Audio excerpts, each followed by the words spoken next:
Welcome to Understanding Photography with Kim Ayres, episode 157. Today we're going to be looking at white studio photography, essentially where you end up with all white background, possibly even a kind of white cube type idea, but you blast the whole thing with light so that really the only thing that's standing out is the model and what they're wearing. Get a nice big pop of colour, but you don't have to worry about backgrounds, you don't have to worry about shadows. So I had that experience recently creating a set of photos for a magazine called PULP by Redress Scotland. So I'm going to tell you a little bit about that, show you some of the photos, talk you through some of the things that were going on, plus also the studio space that we were using, which is this fantastic new setup in Dumfries.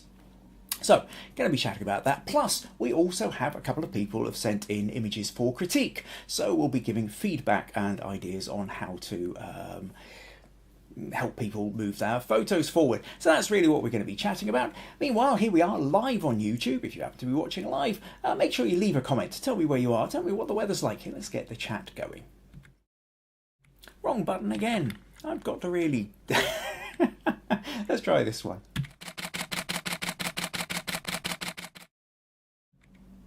Who knows whether I'll ever get the hang of these things. Meanwhile, okay, so yes, welcome, hello, and I see we've got a couple of comments in already. So Jonas is saying, hi from a drought-ridden but cloudy Denmark, listening in as best as I can while driving home from work. I'm glad you've joined us, Jonas. I will in fact be trying to give you a bit of feedback on your photo shortly. Pat says, hi all, we're still fine here in Minehead, but who knows what's to come. Susan says, hi from Kirkcudbright, where it's cloudy but warm. I think we're heading from some thunder though. Maggie says, also waiting for the thunder and lightning here. Of course, Kirkcudbright's only 9 miles down the road, so although sometimes we can actually have very different weathers, even though we're only 9 miles apart, today it's got that kind of heaviness hanging over. There's already been spots of rain.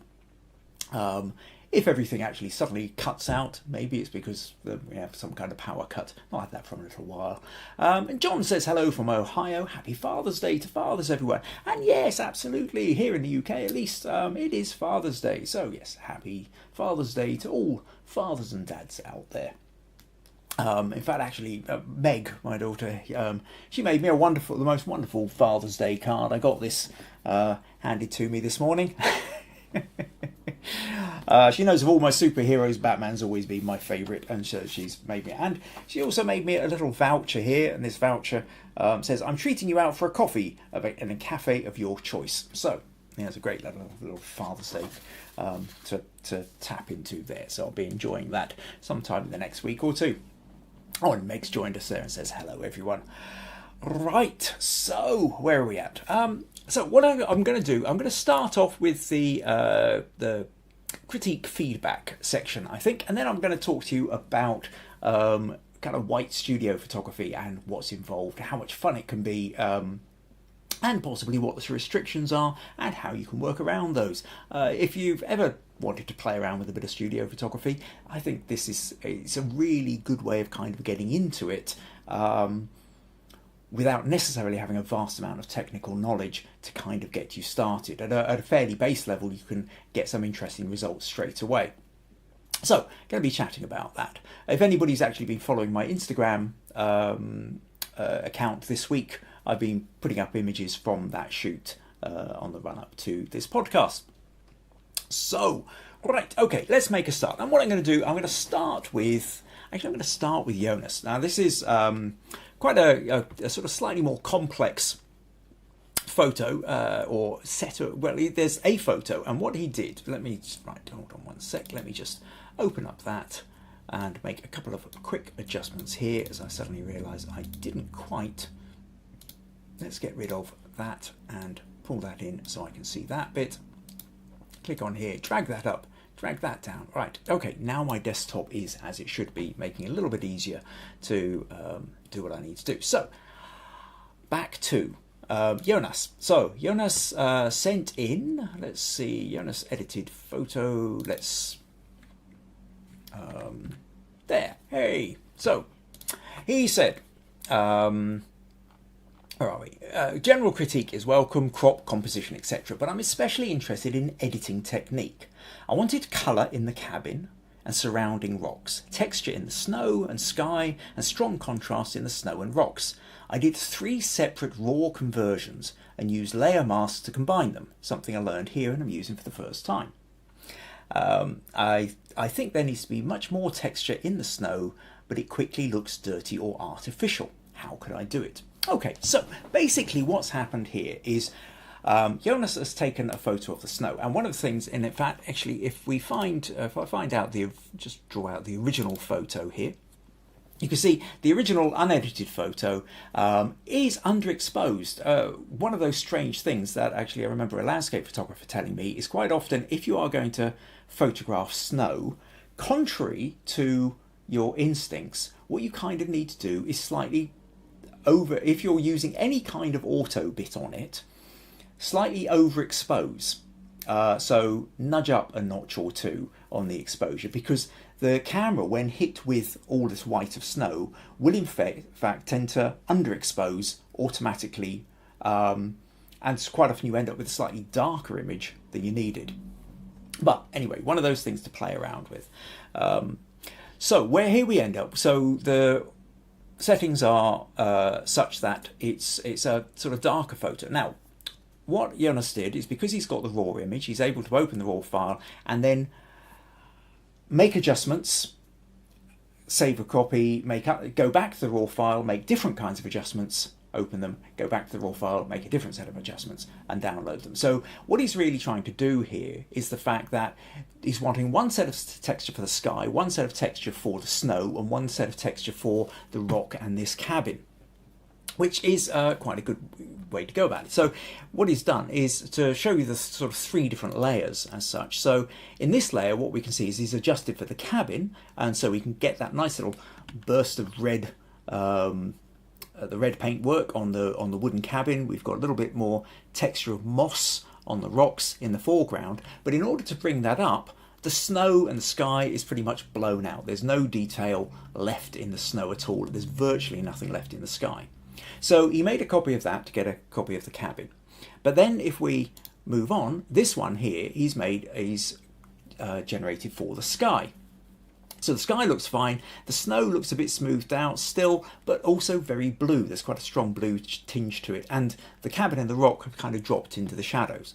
And then for the last one, to try and get the texture out of the snow, we can see he's darkened it right down. The sky's gone near black in places, the cabin has all but disappeared into the shadows completely, and the snow, whilst it's looking textured, is also looking very, very blue. So there's a good start. So what he's done is he's done this, and then he's in Photoshop masking off different areas. He's taken the cabin from one, he's taken the sky from another, he's taken the snow from another, and he's kind of evened them all out to go back to his final, and he's cropped it in to create a final image here. But to get that balance out, and without having all that kind of really dark blue and all the rest of the bits, he still feels he's lost a bit of the texture in the snow. And so what's the best way to go about this? Okay, so I think, first of all, Jonas, I think you're absolutely along the right track, because you've got three different areas, each of which is calling for a different kind of exposure. The camera is never going to be able to get all those different versions into the same shot at the same time. Then yes, shooting in RAW and making these adjustments is a good way of going about it. So then it becomes a case of what's the best way to get for each part of the picture. So what I'm going to do here is I don't have time to go into the fine detail, but to give you a rough idea of what's going on, let's go back to your raw file. I'll just open that sort of as is into Photoshop without making any adjustments. And the first thing we'll do actually is we will play with the crop, and I quite like the crop you've got. If I basically pull the bottom part up here, what that does is does two things. First of all, we want this diagonal line that's coming down towards the left corner. I like the idea of the diagonal line pointing more or less into the corner. You want to get it pretty close so that there's something about diagonals. I've talked about this in previous podcasts, especially where I emphasize the use of diagonals, is when the diagonal, if you've got a diagonal that goes directly into the corner, it's somehow more satisfying than if it sort of just misses the corner, or it misses the corner by quite a bit. So you don't have to have every diagonal going into every corner, but if you've got one dominant diagonal, if it runs into the corner, it tends to be that little bit more satisfying. So when you're cropping, you take that into consideration. So we just bring the bottom part up a little bit, maybe just drop the top down a little as well, so that so that really what we're doing is we're getting that majority of the horizon on the sort of right hand side is sort of sitting into that rule of thirds. So we've got a third of the top third is dedicated to the sky. And we do that, and it gives us a sort of bit of a panoramic. So that's my version. I think mine's sort of slightly narrower than yours, but quite happy with that as a crop. So then what do we do about the different aspects of it?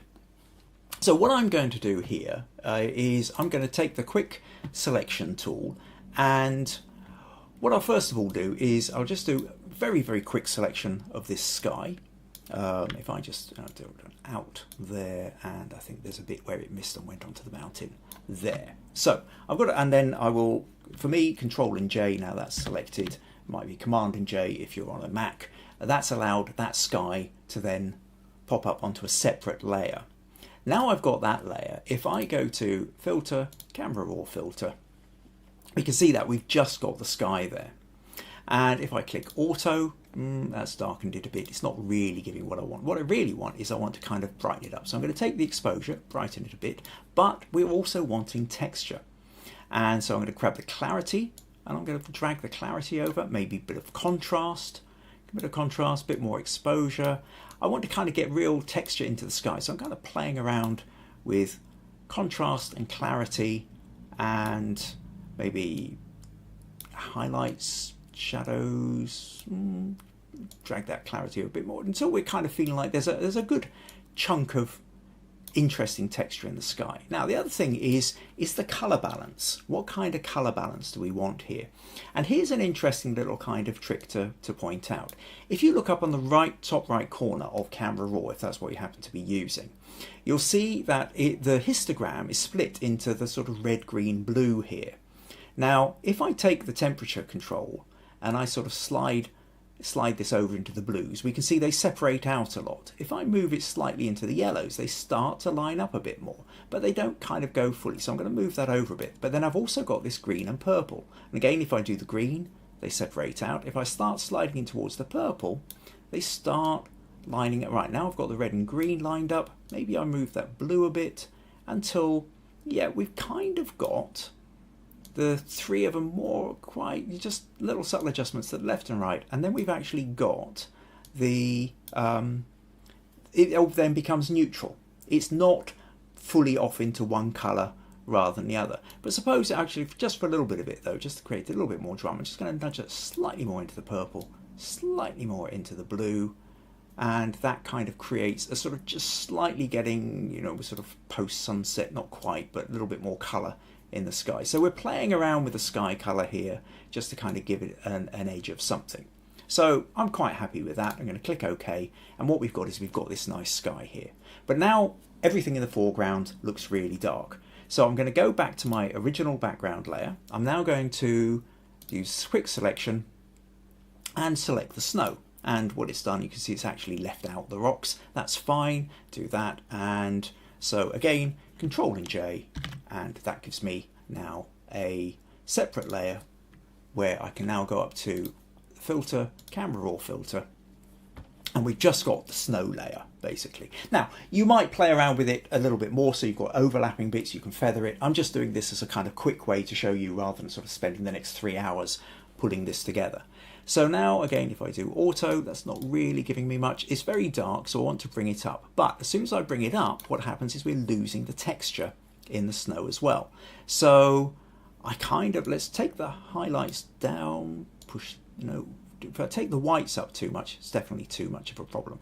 And here we've got the biggest kind of problem in the fact that the more we bring the texture up, the more we lose, sorry, the more we bring the exposure up, the more we lose the texture. So I'm going to grab that clarity tool and really push that up. And I'm going to take the texture tool and I'm going to push that. What I'm also going to do, because this is going to add a lot more noise, so I'm just quickly going to go into the detail section and put a little bit of noise reduction into it and move that color noise reduction, because I can see bits of green and stuff heading up into there. So just come back into the basic, and yeah, this is a much trickier one to get. So I really kind of want to push that clarity a bit. I want to push the contrast. Ah, there we go. Getting a little bit more in the contrast, but maybe I still need to brighten it up a little bit. Bring the blacks down a little bit. Highlights. It's a tricky. As soon as there's not a lot of contrast between the different areas of the snow, but essentially by shifting these different sliders up and down, that's kind of, and eventually we find that we are getting bits of texture. So now I can click OK with the texture on that. Still, actually, compared to the sky, looks a little bit dark. Also looks a bit blue. What I should have done, if I go back to the camera raw filter again, while I was in here, is play around with the color. So the white balance, if I do auto, oh, that's got quite a horrible yellow. So I'll just undo that. But again, if we look up at the top of the histogram here, if I start moving, if I move that into the purples a bit, that into the yellows a bit, we can start kind of joining them up. So they're all there together, but that's got us, given us a neutral white, but we already decided we were having a very slight touch with the purples and a little bit back into the blue, something like that. And now we can see that we've got a color balance which sort of reflects the sky a bit more, which is what it would do. Finally, we're on to this row with the this selection of the cabin. So I'll just do the cabin here and this sort of line of rocks. Just get rid of that bit. And now this bit here, Jonas has already done very well. So I'll just take that, Control J again, put that on a separate layer, and then when we go and drag that up to the top layer so it doesn't. And then if I go to filter, camera raw filter here, what we're really doing here is we're bringing up the exposure, we're bringing up the shadows, and now we can start to see this lovely red thing here. We are getting it quite noisy again, maybe just reduce the noise a little. And what else can we do? Maybe add in a little bit more texture, a little touch of clarity, maybe brighten it a touch more, until we're kind of pretty much there. And then when we add that in, that's now looking maybe slightly too bright. Maybe I'll bring it back here for the foreground. So if I just, what I could do is I could do a curves level, attach it just to that, and pull that back down a fraction until it looks just a little bit more sympathetic with the whole ground. Now, if on top of all this layer, I'll just check what the levels are doing. So I go to the levels, we have a histogram, we can see there's a big chunk over on the right here which is missing, so I can kind of drag that up to the left, and now we have a much kind of, it feels like a kind of proper color balanced kind of thing. Now, the last thing that we have got a slight problem here with is that some of this snow does look a little bit dirty in the foreground. Now, another option for that is if we go to the snow layer, so what I'm going to do above this snow layer, I'm going to go to hue and saturation. And again, I'm just going to tag this, little clip this bit here, so any adjustments I make only affect the snow layer. So you can see if I move that backwards and forwards, it sort of changes the color of it. Now, if I desaturate it, that kind of makes it neutral, but we're lacking the kind of color in the sky. But then if I click colorize, oh, you can see that's gone bright red. Don't want that. Take it through the blues. I can drag it over to kind of blue, but then starting to get into a hint of purple. But take that saturation down and then just kind of nudge it back in a little bit, so that it just kind of feels, and then maybe touch more into the purple, so it's matching that kind of reflective bit of the sky, and we end up with something like that. So I think overall at this point then, if I select all, copy, paste, oh, that wasn't the right one, select all, stick all that into one layer.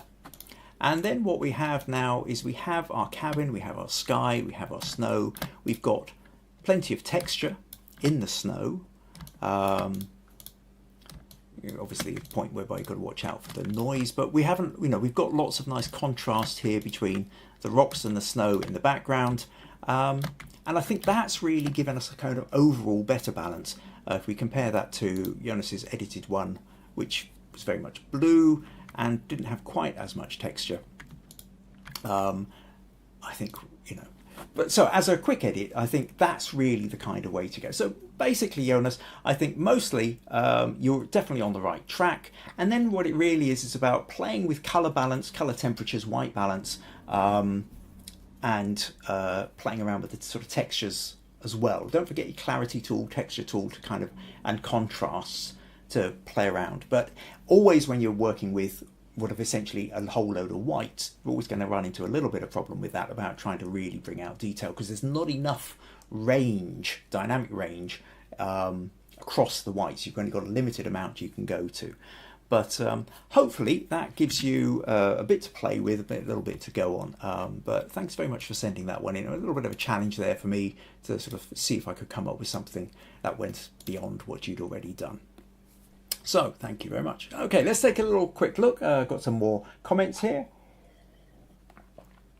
Robert says, howdy all from Texas. Susan says, great tip about exposing for snow. Maggie says, I love the almost abstract nature of this photo. Meg says, when I see snow, I think of Christmas. Yeah.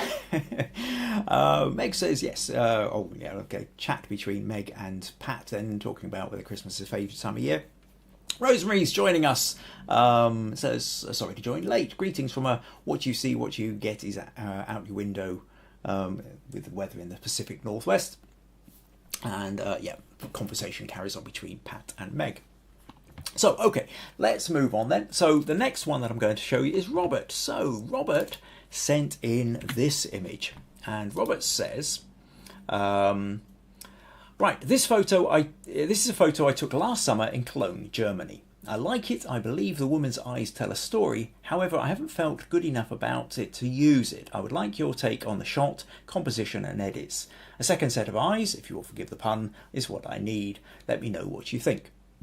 So here we go. We've got a shot of a couple walking along the street. He's got his earbuds in for his phone. She's looking. Is she looking at us or is she looking at him?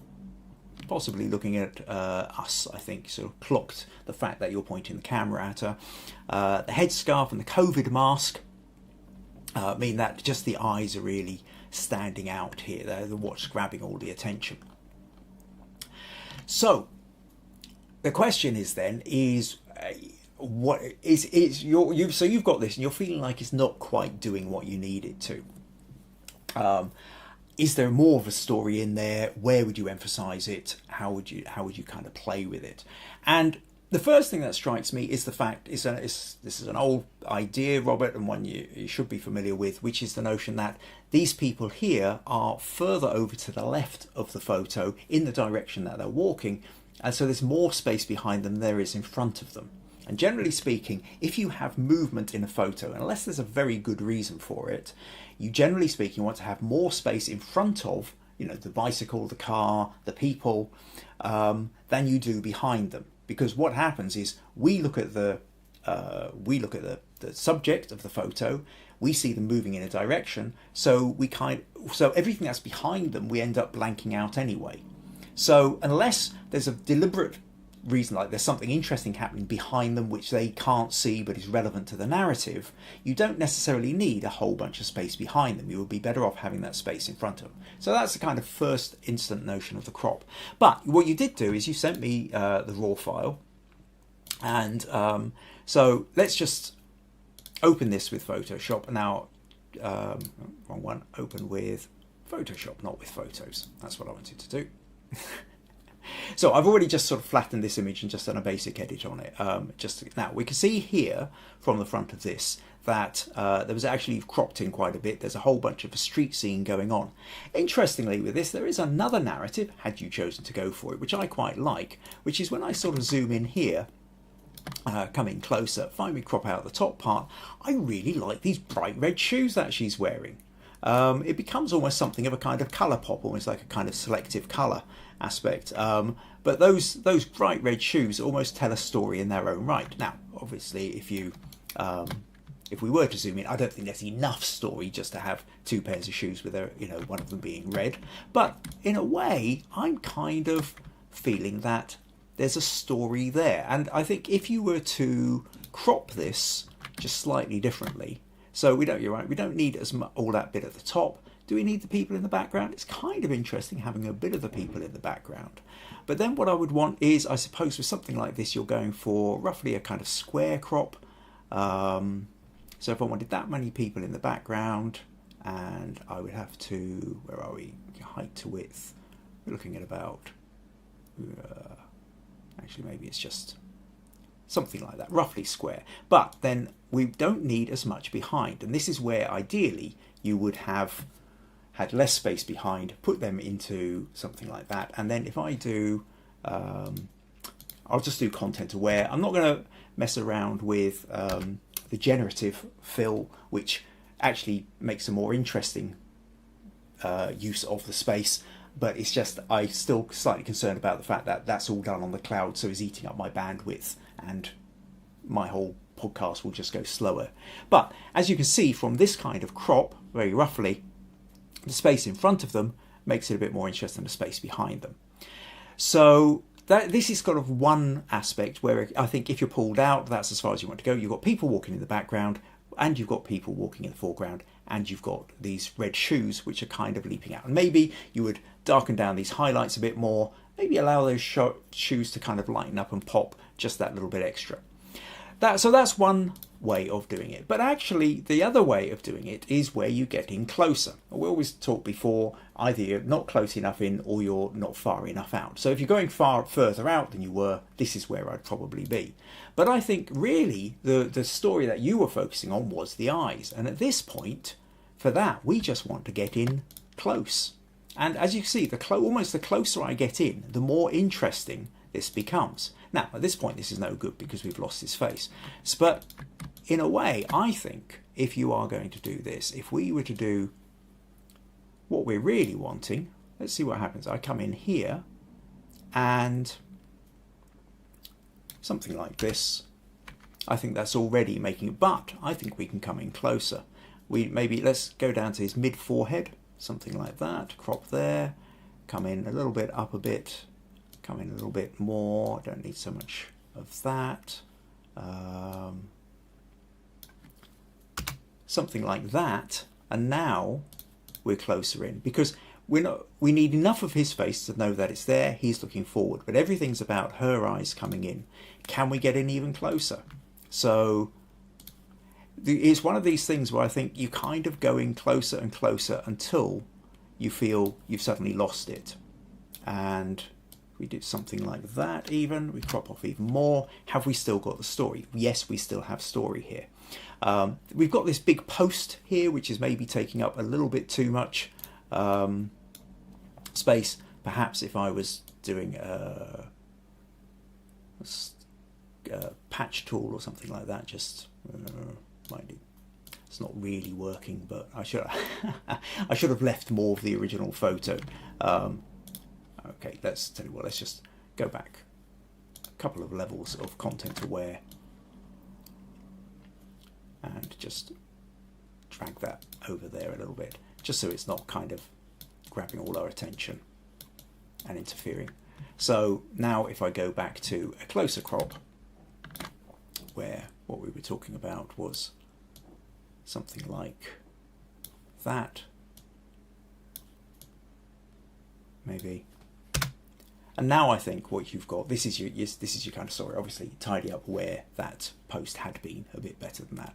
But then I think really, in a way, if you're talking about then the eyes, the whole thing, you'd lightened up her face as well. You can redo a little bit of that, make the eyes pop a little bit more. But that's really where your story is. Your story is in the close-up. If you're talking about that's what's grabbing your attention. The further out you are, the smaller her eyes become, the more dilute that part of the story is.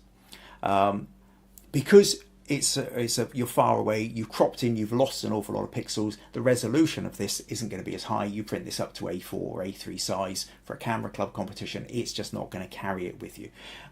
So it's always one of those problems that you've got if the real story is happening so far in that you've lost a lot of pixels. But as a kind of web level photo, I think that works okay. And then you can tidy that up with a little bit more brightness, contrast, and what have you. So hope that gives you a little bit of feedback there that you find useful, Robert. But thanks for sending that one in. I thought that was an interesting one. Okay, a couple more comments here. Jonas says, great feedback, thanks. I'll have to watch when I'm not in the car. Absolutely. Don't be watching videos while you're driving. I use Linux, Raw Therapy, and GIMP for editing, so adapting your workflow teaches me a lot. Oh, that's good. I think these programs do a lot of what Photoshop does, certainly at the level which I'm doing. Robert says, I agree on the shoes. I hadn't seen the original for a while. Need to look at that again. Rosemary says, Jonas, I use an alternative processor too, Zona XPS. We are right about translating the Photoshop skills into another program. Helps us to understand the principles. Robert says, agreed on the front space. And next week I'll send you a photo that I was taking when this couple walked in front of me. Okay, I look forward to that. Rosemary says a cool thing about the close-up crop is the earbuds. They hint at a story too. Yeah, cool. Right, okay, so a little bit, one quick little thing I do want to say about the critique section. So first of all, you know, as I say each week, but for anybody new or anybody who's needing a reminder, as you can see, getting proper feedback on your photos is a brilliant way of deepening your understanding of your photography, and it's personal to you. Each week I can talk about generalizations, about crops and about diagonals, about leading lines, about all these different compositional techniques. Sometimes we can think we understand all this, but then still not be sure how that applies to our own image. Put your own image in and it makes it much more personal. So here's this opportunity on the web. I give this feedback. Send me your images. Having said that, there is another little thing. This week alone, I've had 2 people put in photos into the Facebook group, but they haven't said whether they're putting it in for critique or feedback, and if they're just assuming that it ought to be, they haven't asked me what kind of feedback or they're actually after. They haven't told me, rather, what kind of feedback they're after. And this is really crucial. And I always say, when you send me your images, tell me what your sticking point is. Because otherwise, I might be looking at a picture thinking, oh, well, this is about the light. And maybe you already know it's about the light, and what you were really interested in was a particular editing technique. Or I might be thinking it's about, lack of detail in the shadows. You already know it's about lack of detail in the shadows, but you're wanting to know how it should be cropped differently. So unless I actually know what it is you're having a problem with, I can't give you a proper decent amount of feedback. And sometimes I know I've had people send me an image and they just want to know, well, is it good or bad? And I can't say whether it's good or bad. I can tell you whether, if you tell me what you were trying to do, I can tell you how well you were succeeding in trying to get that. But a straightforward good or bad is way too broad a category. Everybody's got to, because then we're talking about lots of personal taste come into this. You might have a picture of a dog that you absolutely love because it's your favourite pet dog and it has all this meaning to you. I don't have any relationship to that dog, so it doesn't have the same meaning to me. So this is kind of what you're up against. A good, bad, I can't tell you. Does this work in the context of what I'm trying to show? Then I can tell you, and also give you advice on how to increase the intensity of the narrative you're trying to get. So that feedback, that story behind the image and what you're wanting from that image is a really, really important part of me being able to give you proper, decent feedback and critique. So please, please, please, if you are emailing me a photo or you are putting a photo into the Facebook group, also called Understanding Photography with Kim Ayres, because you're wanting feedback, tell me about the photo and tell me what kind of feedback you're after.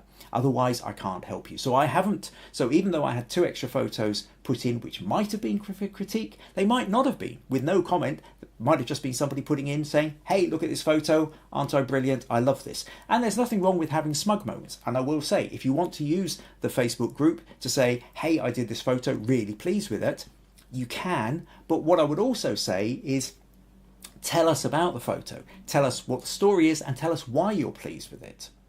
Don't just plonk it in and assume. The whole idea of understanding photography is to increase our understanding, and it's a group thing, it's a community thing that we have here. So if we have learned something and we want to pass on that knowledge, then that's a brilliant thing. All the knowledge of increasing our understanding of photography doesn't have to just come from me. I'm trying to encourage that idea of the community helping each other.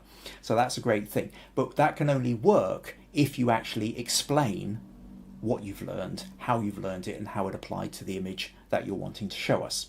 Okay, so needed a slight diversion, but an important one. Right, so meanwhile, if you do happen to find these podcasts and the group and everything about understanding photography with Kim Ayres useful, entertaining, interesting, then, and you would like to support it, then buymeacoffee.com/Kim Ayres is one of the ways you can do it. Meanwhile, don't forget, while we're on YouTube, to click like on the video and subscribe if you haven't already done it. And of course, tell your friends about it as well. Drag them along as well. Right, okay, so thank you so far to Jonas and to Robert for sending in the images for the critique. Right, what I want to talk to you now then about is the studio setting. So like I say, anybody who's been following my Instagram account will have seen that I've been putting in images this week that were shot in a white studio space. And the wee background about this is I've been doing several photo shoots where I've been teaming up with, usually under the Redress umbrella, Redress Scotland, but Circle Vintage, a vintage clothing store based in Dumfries, and Nelson Brown Hairdressing, or Hair Education, Hairdressing Salon. Nelson teaches other people to do hairdressing as well, and he likes doing amazing hairstyles. Circle Vintage get brilliant clothing together, reach out, connect, grab people who are coming in to be models, makeup artists, and in this case makeup at the mansion, a woman called Ashley.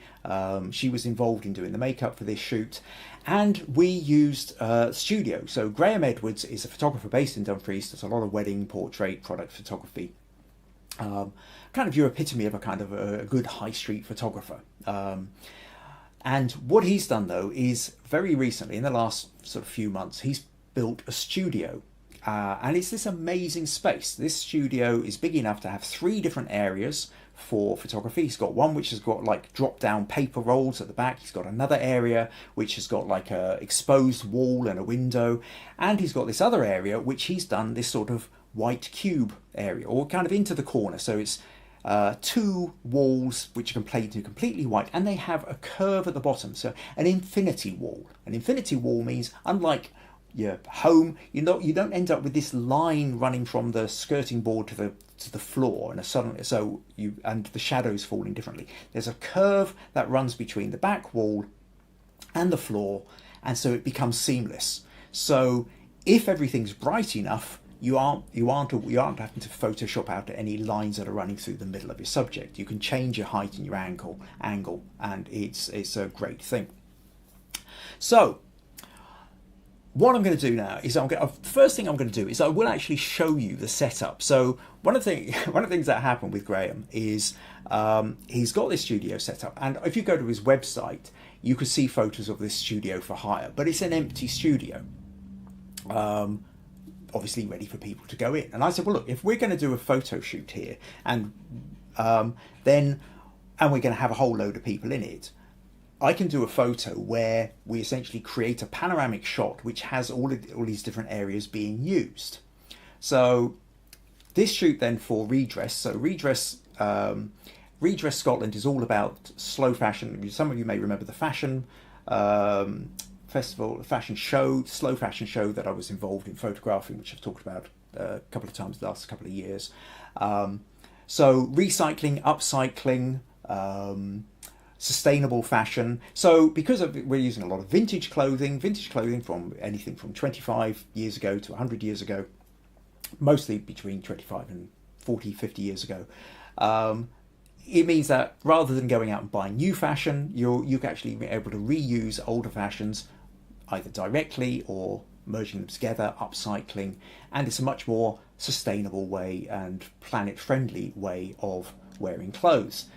For this particular thing, there's a Redress kind of putting together a new magazine called PULP, and we were doing a kind of back to the 90s theme, so the 90s style clothing, but in a 90s style photography, and that kind of white studio effect was for a while very big in the 90s. It's still big in a lot of places, but so we decided to play around with that. But first of all, let me show you the studio, and if I flip back over here. Here we can see is what I did here was I took 4 photos. I stood in the corner. I went click, click, click, click, click, and then merged them together in Photoshop afterwards. But what we did was we kind of, although this space was being used more or less like this, I set it up a bit. I got everybody to pause. I arranged where everybody was going to go. So just to sort of slowly run you through this.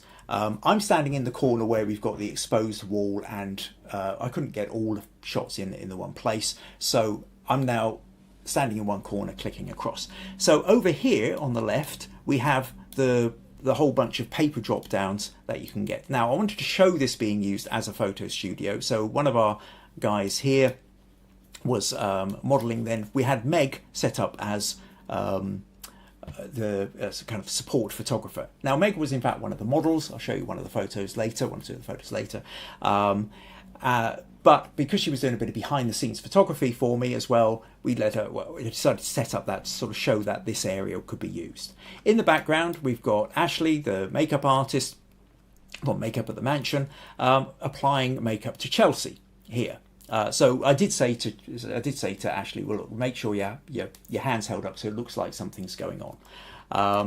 In the background here, we've got Marie and Dan, and they are the owners of Circle Vintage and the driving force behind Redress Scotland. So videoing the proceedings on the phone. Then we come over here, and we've got the maker, we've got Nelson Brown and his makeup team, we've got Jordan getting her hair done here, so you can see all that this is going on over here. And then we've got clothes rack, we've got light, and then over here you can see this white cube area where then I'm photographing Vanessa. And so this then is our space, and this is the bit that I wanted to show you. And just a couple of little fun extra bits here was, in order to set up this photo, there's about 7 different lights going on. So this white cube, and I'm operating the lights from a trigger on top of my camera, which is then set to fire off whatever lights have been set up in the studio. Another great aspect of Graham's setup. He's got loads and loads of equipment. You can see down here loads of soft boxes. He's got even more reflectors and equipment over here. Tons of equipment. Now your white studio corner is a relatively simple setup. You can see I've got a giant softbox here. That's kind of giving all the forward light. Then we have a light here, which is pointing into the background, and another light over here pointing off to that side. And with those 2 lights hitting the wall behind, everything just lights up white. Okay, so once we've got that bright white, we don't have to worry about the background anymore, and then we're just adjusting the strength of this softbox here to make sure that the person we're photographing is neither blown out nor lost in shadows with too much light behind them. As we did the 4 shots, I got Graham to click the shutter for the 4th one so that he didn't want to be in the shot himself, so that's me at work. So this then gives you so we've got 3 lights set up here. I originally set up 2 lights, this one and this one, to be pointing for this studio, but then realised that the hairdressers weren't being lit up very well. So this softbox here, I turned and to point at them. I also realised they were getting a bit lost in the background, wanted a little bit of backlight, so I stuck another off-camera flash behind them to, you can see little bits of light coming through here, catching the edge, which just lifts them out of the background a little bit more. And then finally, because I set up all these lights, although Ashley was working by window light over here, there wasn't enough light coming because I'd underexposed too much. So we set up another flash in the window to emulate the natural daylight coming through the window. And in the end, we end up with this great panoramic where you can see the whole thing being sent. One last little trick I want to show you. During Spring Fling, I printed this picture up to 1.5 meters wide so that people could see the extra bit. And one of the extra bits is in Graham's studio, he has a TV screen set up that you can tether your camera to. So when you go click, the picture immediately appears on the big screen. That's really great if you're doing demonstrations or you have clients standing with you while you're doing a shoot and you need that kind of input, or they can see what's going on. Now, I wasn't actually using that on the day, but the TV screen was sitting there and I wanted to be able to show this in this space, that was an option. So what I did, here the screen was sitting and I was very aware that it was all black. So I took the whole photo and I shrunk it down and I overlaid it onto the screen.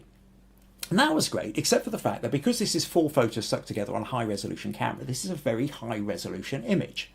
And what I noticed was, as I put this on, that this screen looked black. So I had to shrink it down again. So I shrunk it down again and put it on this screen.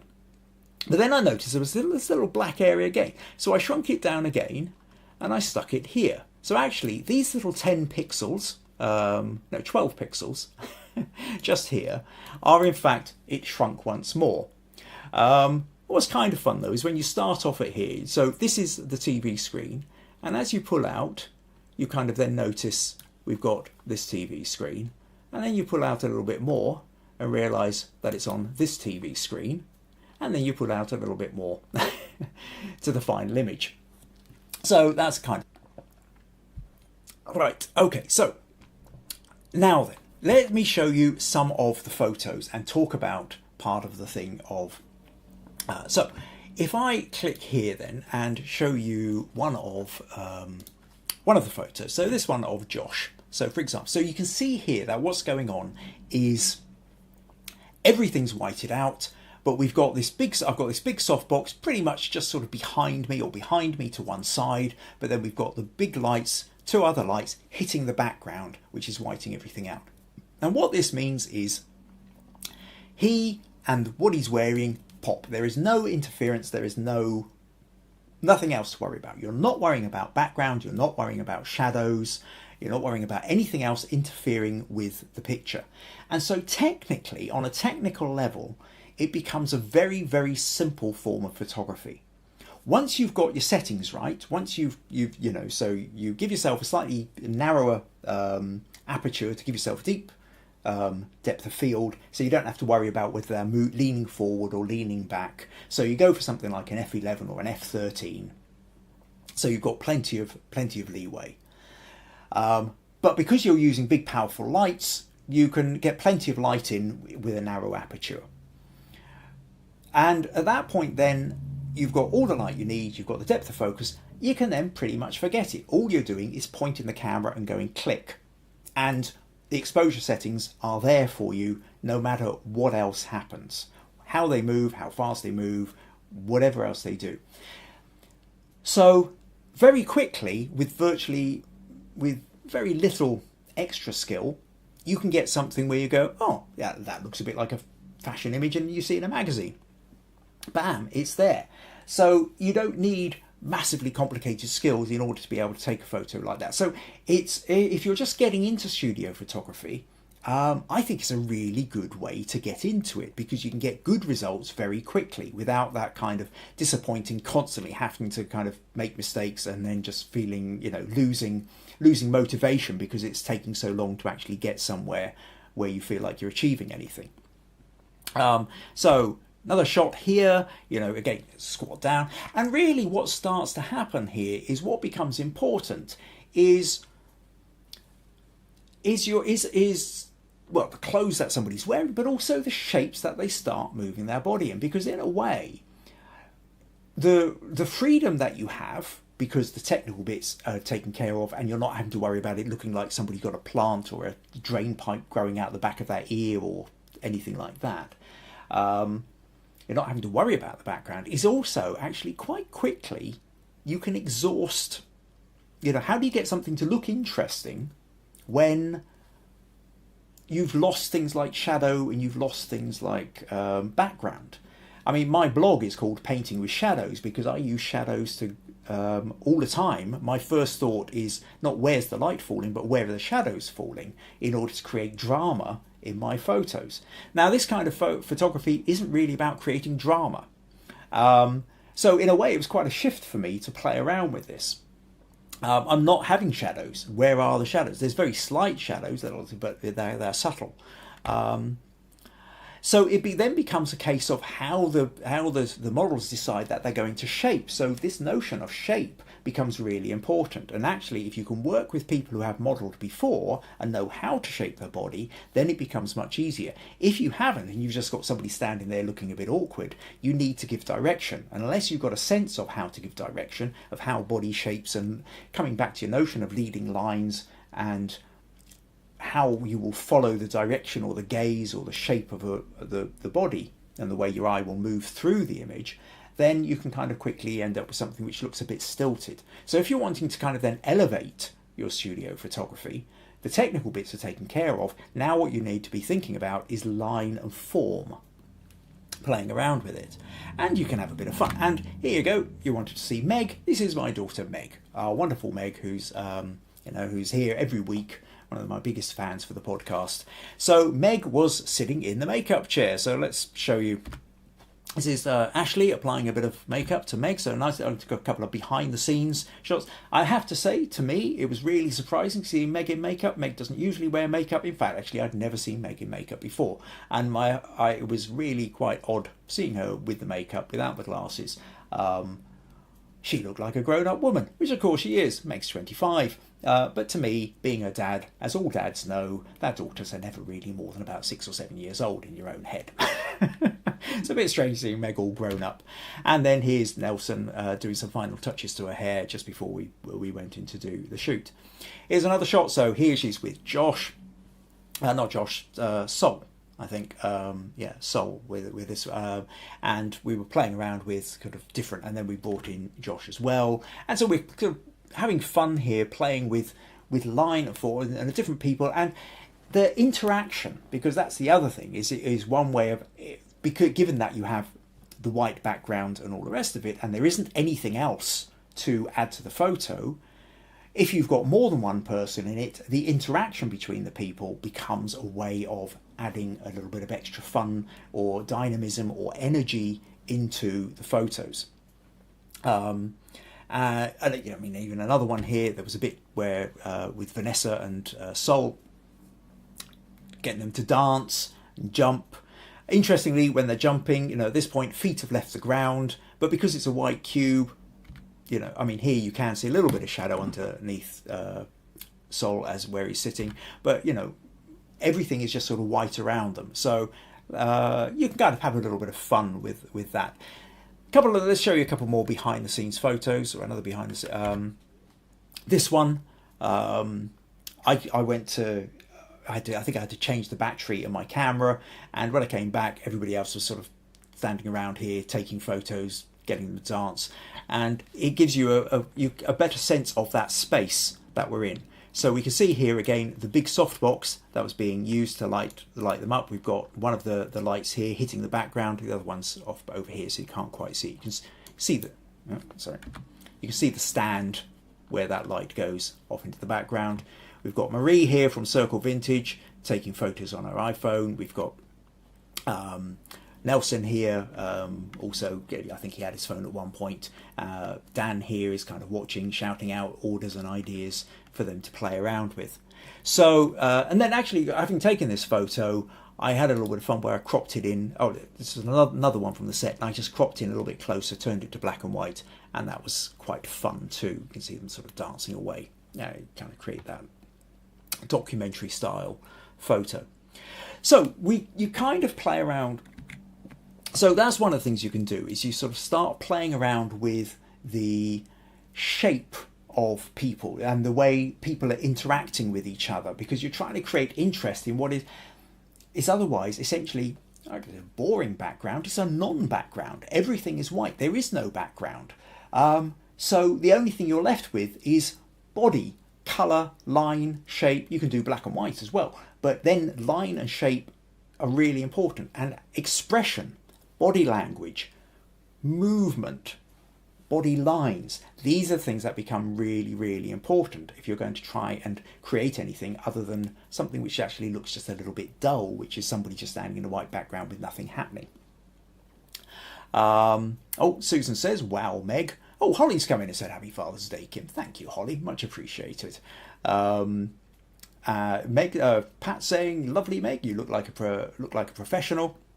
And that's praise indeed coming from Pat, because Pat indeed was a model herself back in the 50s and 60s, I think it was.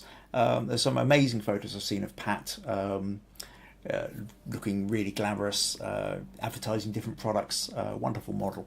Right, okay, so that's one of the things you can do. But if you're trying to sort of really play with it a bit more, another thing you can do is play with your camera angles and play with your lenses. And so what I decided to do was I decided to use a wide angle lens here. So I'll see John's just come in. Oh, John says, I have used an all-white studio setting many times and really like the results. Yeah. So another way of breaking it up and to create some interesting lines is a wide angle lens, because if you shove on a really ultra wide angle lens, so I'm using one, my 10 to 22 millimeter lens, so like a 10 millimeter wide lens, and although don't worry. Sorry, brain's going on. For those who are really into the technical, I was using the wide angle lens on my crop sensor, so that's, although it's 10 millimeter, it's the equivalent of about a sort of 15, 16 millimeter lens if you were using a full frame. But what that does, for those of you who remember playing around with wide angle lenses, is it distorts things. And then there's that notion you can distort, but you can also, maybe if you get up high and you look down, or you get down low and you look up. So you start playing around with the angles at which you're taking the image. So let me go back to here and then show what happens. So with this one then of Vanessa, what I do is I'm standing on a stool and I'm sort of up 3 steps, standing at the top with my lens looking down. And then what's happening is the whole body is getting distorted. So her head is larger, her body is shrinking down, her feet, her legs are sort of going down to matchsticks at the bottom.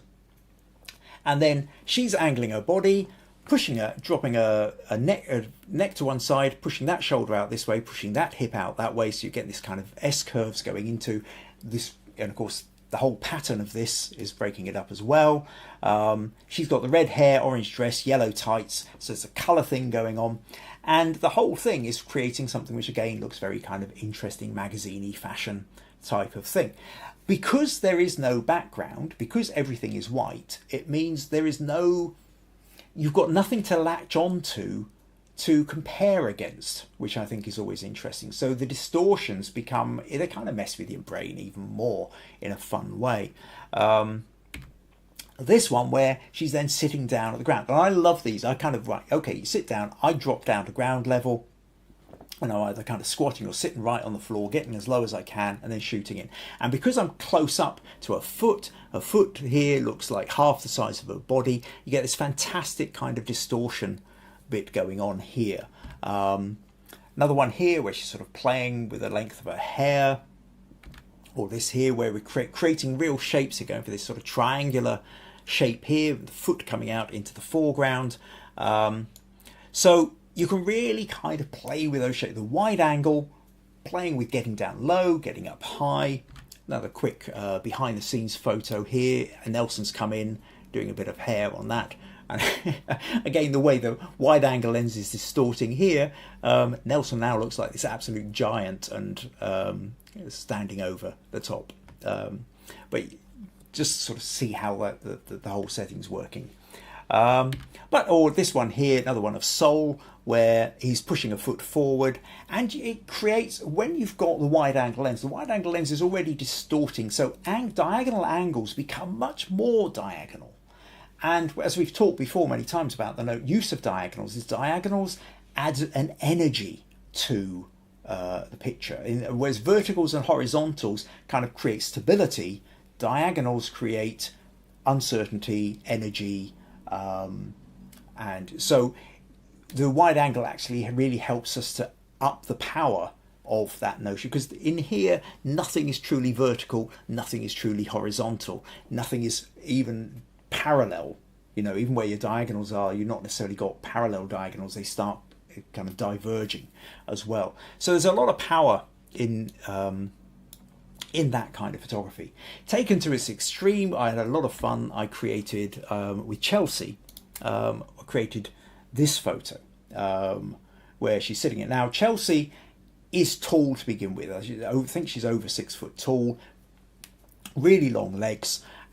So then sitting in this chair, she's wearing this black suit, and that foot in the foreground, stretching right out. I think this is kind of real fun kind of photo. You can't do this without a wide angle lens, getting down low, playing with your lines. And at this point then, I think this is where I was really having a lot of fun with the studio photography. Like I say, the white studio photography, there's no interesting backgrounds, there's no interesting shadows. All these kind of things are, if you like, my stock in trade. So what can I do with a white background to make it more interesting? And where the models were prepared to move, dance, throw themselves about, change their angles, that was creating something. But I think at the point that I suddenly realised I could stand on a ladder, or I could get down on the floor, or I could use the wide angle lens, that's really where I kind of started having a lot of fun. But just to show you another photo of Chelsie then, just that to show you that she does have these sort of legs that go on forever.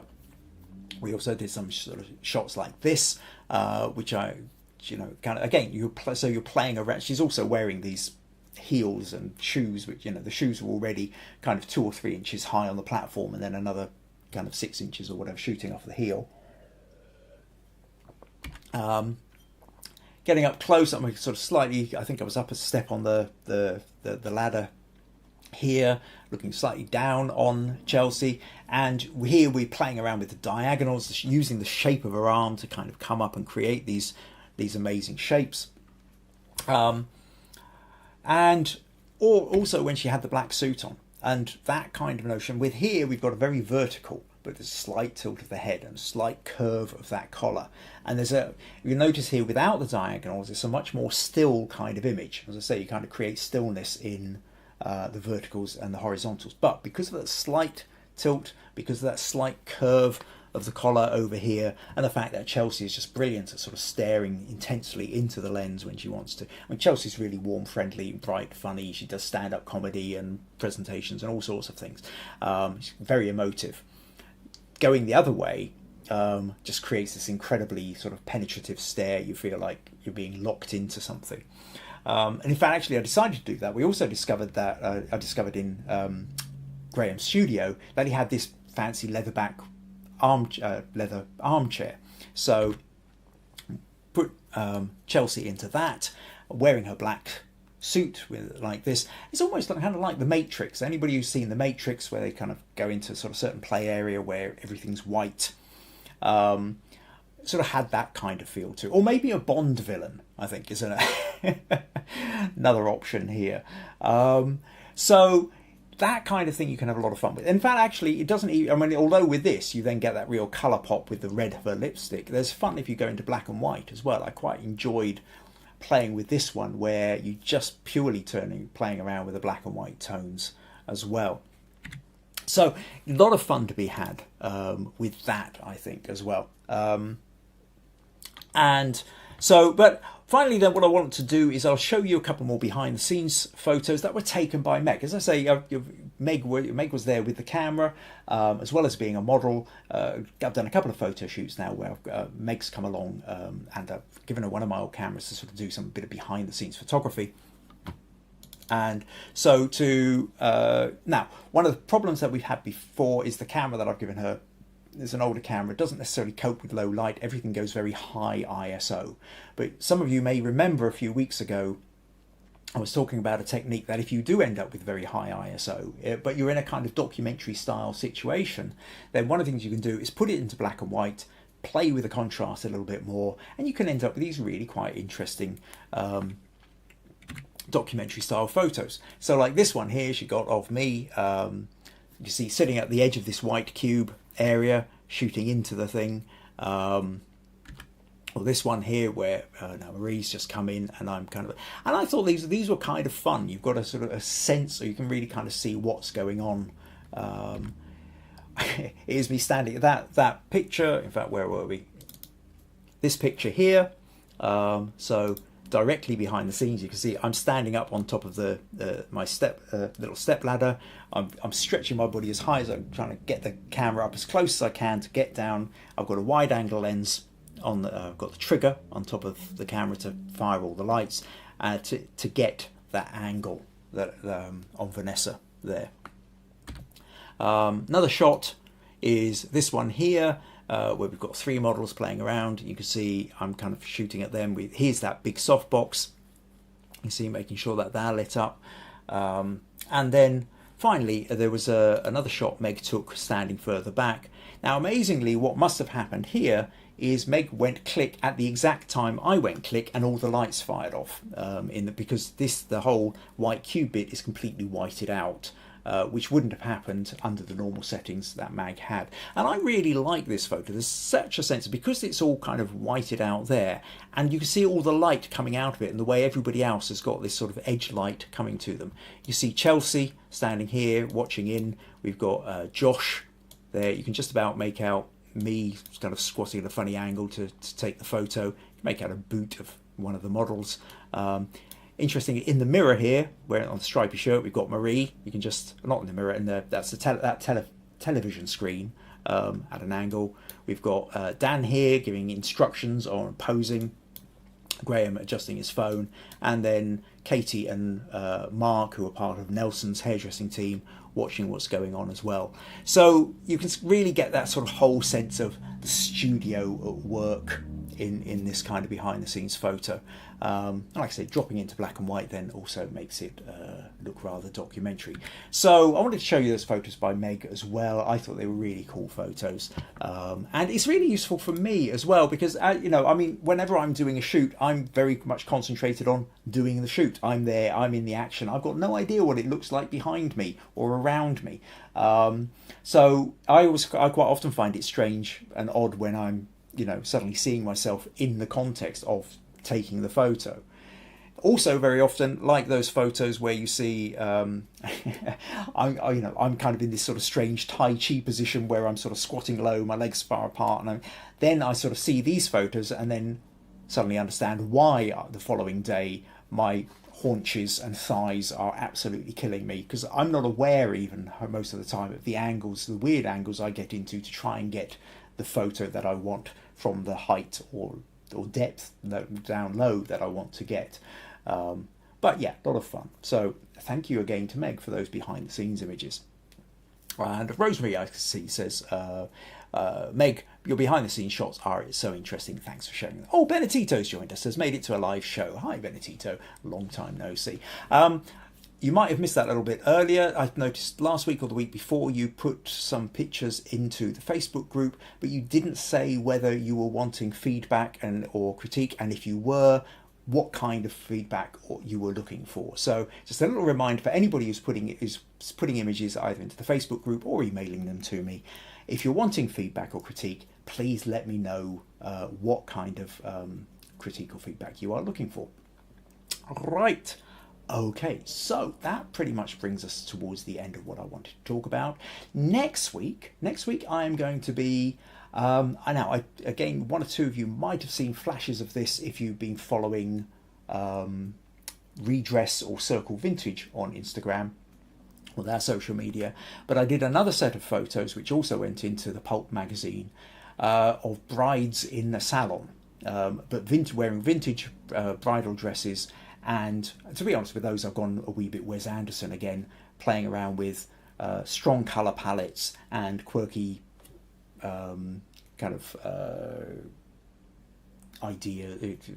postures and things like that. But it was a really fun shoot, a lot of work in Photoshop, and I think you'll find it interesting. So I'm going to show you those next week. Also, Meg was along for that and also did a few behind the scenes photos, so I'll maybe show you a couple of those as well. So yeah, I think that's pretty much about it. If you found these podcasts useful, interesting, entertaining, and you would like to support them in any way, then buymeacoffee.com/Kim Ayres. And don't forget, there is also all these other sort of bits of social media as well. You know, I've got my Facebook group, obviously, and there's Instagram. You can follow me on Instagram. You find all sorts of bits in there. There's a blog. I've not tended to blog quite so much of late, but there's loads of blogs that you can go and to check out, where I've gone in depth on various photo shoots as well. So that's really kind of where we're at. Yeah, lots of things to play with. Like I say, make sure you subscribe, invite your friends, and all that kind of stuff. Right, so I guess, yes, that's press that button over there. Thank you very much to Jonas and to Robert for sending in their images. We'll have a couple of slots for next week, so if you are wanting feedback on any particular images, then make sure you either email them to me or put them in the Understanding Photography with Kim Ayres Facebook group. But do please let me know what kind of feedback you're after. Look forward to seeing you all next week. Take care. Bye-bye.